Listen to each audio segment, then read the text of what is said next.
سلام، من لادن میرزایی، ترکولوژیست، مراقب سلامت مو و پوست کف سر شما.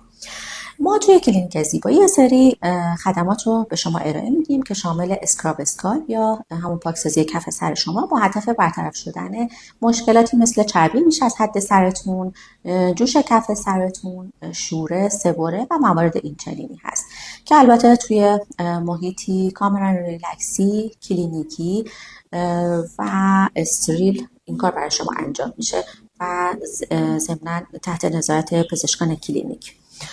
موارد دیگه که در خدمتتون هستیم تقویت ریشه موهاتون مثل مزوتراپی، استفاده از لیزر فوتون و لیزرهای کم توان برای گردش خون بیشتر توی پوست سرتون، اکسیژن رسانی، کربوکسیتراپی و مواردی از این دست که از این به بعد این لاین هم در خدمت شما خواهیم بود. ضمناً افرادی که کاشت مو توی مرکز ما انجام میدن، اکثر این خدماتی که عرض کردم به صورت رایگان قبل و بعد از کاشت مو برشون انجام میشه. متشکرم.